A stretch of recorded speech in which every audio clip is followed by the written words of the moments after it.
son discours, c'est l'Amérique n'est pas un pays qui peut fonctionner sans économie, sans emploi, sans travail. L'Amérique n'a pas été construite pour ça. Quoi qu'il arrive, elle doit continuer à tourner.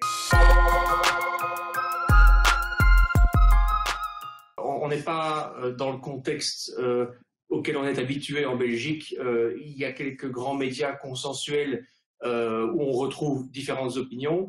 Aux États-Unis, l'espace public est extrêmement fragmenté et donc la population est de plus en plus orientée vers des médias où elle va entendre exactement ce qu'elle veut entendre, et une autre partie de la population fera de même sur d'autres médias. Je vous conseille simplement de passer 1 heure sur Fox News et 1 heure sur CNN, et vous n'aurez pas accès ni au même monde, ni aux mêmes gens, ni aux mêmes intellectuels, ni même aux mêmes experts, ni aux mêmes interprétations. C'est ce qui fait que ce pays est plus que jamais polarisé. Sur certains médias, on considère que le coronavirus, c'est une maladie parmi d'autres qui en aucun cas ne peut menacer la première économie du monde. Et sur d'autres médias, on considère que le coronavirus, c'est un drame qui nécessite des moyens, des soins de santé, une aide aux plus pauvres. Et en fait, ce sont des mondes complètement séparés. Il n'y a pas vraiment de débat entre les deux.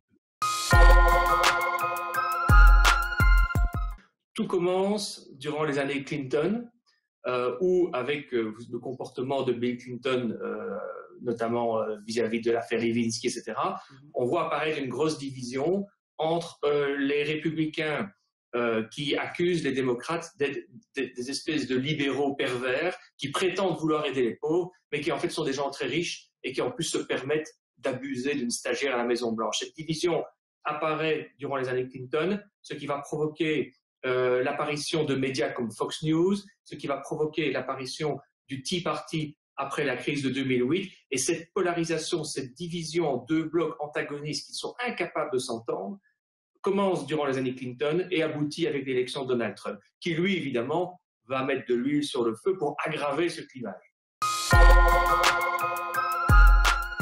Il faut dire que l'Amérique est un pays tellement grand que, je veux dire, une bonne partie des États-Unis ne connaît même pas quelqu'un qui connaît quelqu'un qui a eu le virus. À ce jour, c'est dans quelques grandes villes qu'il est absolument indéniable qu'il y a ce virus. Une bonne partie de l'Amérique n'est pas concernée et elle voit ça de façon très lointaine. C'est lointain, c'est un petit peu comme quand ils entendent parler de politique à Washington ou de finance à New York. Le coronavirus, c'est très lointain et quelque part, ça peut être perçu aussi comme comme une conséquence de ces villes corrompues, à force d'être les uns sur les autres, à force de tout tolérer, à force d'accepter la criminalité, la drogue, etc., etc., et bien maintenant ils ont le virus.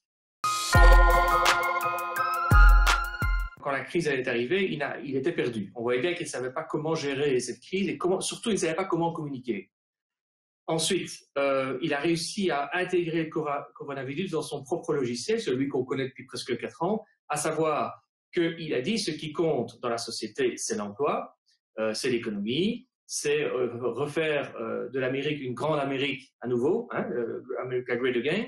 Et son discours, c'est l'Amérique n'est pas un pays qui peut fonctionner sans économie, sans emploi, sans travail. L'Amérique n'a pas été construite pour ça. Quoi qu'il arrive, elle doit continuer à tourner. Et donc là, il y a un discours ambigu. Il ne dit pas que le coronavirus n'existe pas, il dit pourquoi on devrait arrêter notre pays pour ça, alors qu'on ne l'a pas fait pour plein d'autres choses. Car n'oublions pas que Donald Trump, en quelques années, allait rendre les États-Unis dans un état, du point de vue de l'emploi et de l'économie, absolument excellent, bien meilleur que tous ses prédécesseurs.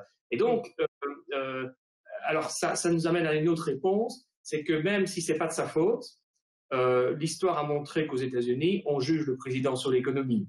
Si jamais, d'ici novembre, la machine n'est pas relancée, ça finira par impacter les électeurs indécis. Trump ne peut pas être réélu uniquement avec sa base, il doit être réélu avec des indécis qu'il avait persuadés grâce à son discours sur l'emploi.